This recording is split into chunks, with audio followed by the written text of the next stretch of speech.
Good morning everyone, कैसे हैं आप सब। ईटीटी की first class English teacher training की आपकी first class success dream welfare society की तरफ से। ठीक, तो पहली बात कि इंग्लिश टीचर ट्रेनिंग से आपको बिल्कुल क्लियर हो रहा होगा कि आपको जहाँ पे टीचर ट्रेनिंग का डिप्लोमा मिलेगा, राइट ना, वो इंग्लिश प्रॉपर एक सब्जेक्ट का मिलेगा। क्लियर। फ़ायदा कि आप किसी भी सीबीएसई स्कूल के अंदर, राइट ना, आप किसी प्राइवेट स्कूल के अंदर एक बहुत अच्छा जॉब ले सकते हैं। ठीक है ना, राइट। 12th पास आउट इस कोर्स को कर सकते हैं। लोगों ने पूछा इस कोर्स को कौन कौन कर सकते हैं, तो मैं आपको क्लियर करना चाहूँगी कि 18+ एज होना चाहिए उसका। दूसरा, वो 12th पास आउट होने चाहिए। उसके लिए ईटीटी का कोर्स है आपका, इंग्लिश टीचर ट्रेनिंग का कोर्स की फ़ीस बहुत है, लेकिन कोरोना के चलते एक मद्देनज़र रखते हुए कि आपको जो सक्सेस ड्रीम वेलफेयर सोसाइटी ने उसने सोचा कि आप लोगों को ये क्लास फ्री में दी जाए, राइट ना। तो हम चाहते हैं ज़्यादा से ज़्यादा बच्चे इसके अंदर एनरोल करें, ज़्यादा से ज़्यादा बच्चे इस क्लास को लें। ठीक, 1 साल का आपका कोर्स है, ऑनलाइन आपका कोर्स है। सैटरडे संडे आप लोगों को क्लासेस मिलेंगी। ठीक, कैसे मिलेंगी वो आप जिनके थ्रू आपने रजिस्टर किया उनसे पूरा प्रॉपर पूछिएगा। ठीक है, और ज़्यादा से ज़्यादा अपने फ्रेंड सर्कल में सबको बताने का ट्राई कीजिए कि ये क्लासेस यहाँ पर इस तरीके से फ्री मिल रही हैं, है ना। अब बात करते हैं आज की इंग्लिश की। इंग्लिश के आप लोगों को मैं क्लियर कर दूं कि आप लोगों को फाइल्स बनाना है, आप लोगों को नोट्स बनाने हैं, आप लोगों को बहुत सारी चीज़ें क्लियर करके चलनी है। टीचर ट्रेनिंग का कर रहे हैं ना आप, तो आपके पास सारी चीज़ें प्रॉपर होनी चाहिए, बिल्कुल, है ना। प्रॉपर सारे मेंटेन करने हैं आपको, अलग अलग फाइल्स बनानी है आपको, टेंस की अलग फाइल बनानी है आपको। ठीक है ना, मैंने आपको ये सारा क्लियर करके यहाँ रखा हुआ है, लेकिन आपको अपने तरीके से एक वेल डिज़ाइन आपको अपने नोटबुक तैयार करनी है। क्लियर, बहुत अच्छे तरीके से। बाकी मैं हर क्लास में आपको बता दे रहूँगी कैसे क्या करना है, जैसे वर्ड मीनिंग के लगे बहुत सारी चीज़ें हैं उसके अंदर। लेकिन आज की क्लास में मैं आपको क्लियर करती हूँ कि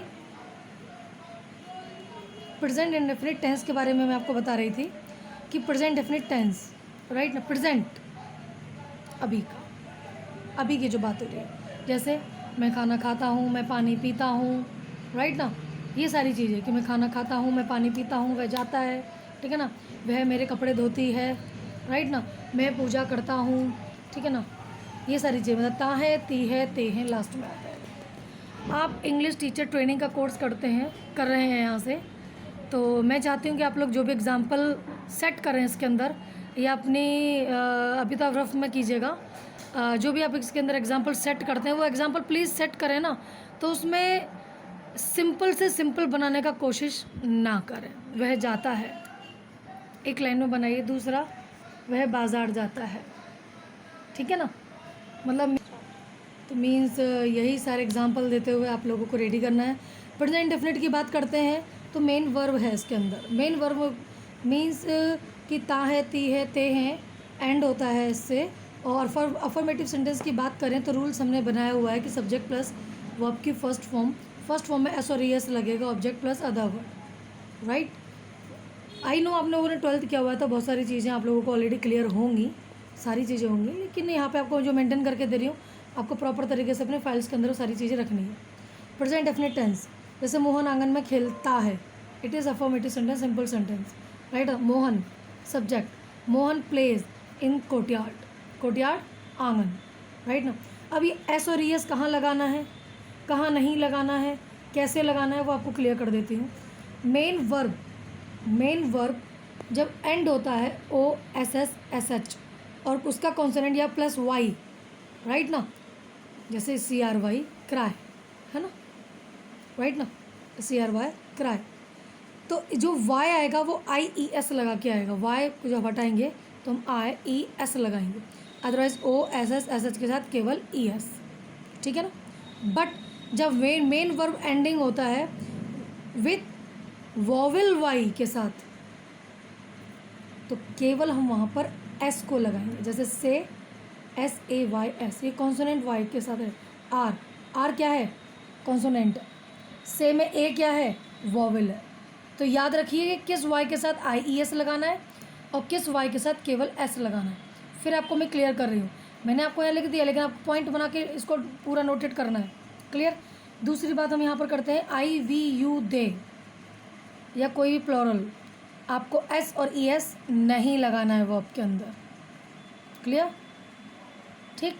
और जो नेगेटिव सेंटेंस होते हैं, चलो नेगेटिव नहीं, अभी अफर्मेटिव की बात क्लियर कर लेते हैं। और ही शी इट सिंगुलर या किसी का भी नेम है तो आपको एस और ई एस लगाना है। जैसे मोहन आंगन में खेलता है, मोहन प्लेज, वाई लगाए, देखिए आप यहाँ पर वाई लगा हुआ है ना, लेकिन यहाँ एस लगा है। यहाँ पर आई एस क्यों नहीं लगा? क्योंकि वाई से पहले क्या लगा हुआ है, यहाँ पे वॉवेल है, इसलिए यहाँ पर केवल वाई के बाद एस लगा। Place in courtyard. रीमा बाजार जाती है, Reema goes to market, Reema goes, E S लगा हुआ है क्योंकि नेम के साथ ई एस लगाना है, गो टू मार्केट। अब बात करते हैं नेगेटिव सेंटेंस की। नेगेटिव सेंटेंस में क्या होता है? Subject plus does and do.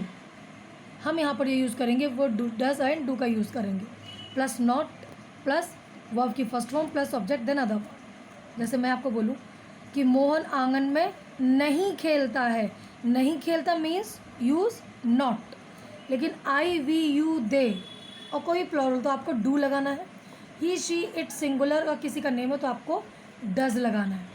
मैं आपको क्लियर कर देती हूँ। Mohan does not play in the ground, Mohan does not play in ground courtyard. Clear? Interrogative, interrogative with WH family में आपको क्लियर कर रही हूँ। उसके अंदर इसमें मैंने लिखा हुआ WH family means what, how, who, where, ये सब किससे रिलेटेड है? डब्ल्यूएच फैमिली से। Start with WH family. So WH family फॉर्मूले पे ध्यान करते हैं। डब्ल्यूएच फैमिली प्लस डू और डज दोनों में से कोई एक, plus subject, subject plus not plus verb की फर्स्ट फॉर्म प्लस ऑब्जेक्ट। मैंने नोट किया ब्रैकेट में लिखा है, मीन्स अगर केवल इंटेरोगेटिव है, नोट नहीं है तो आपको यहाँ पे नोट का यूज़ नहीं करना है। क्लियर?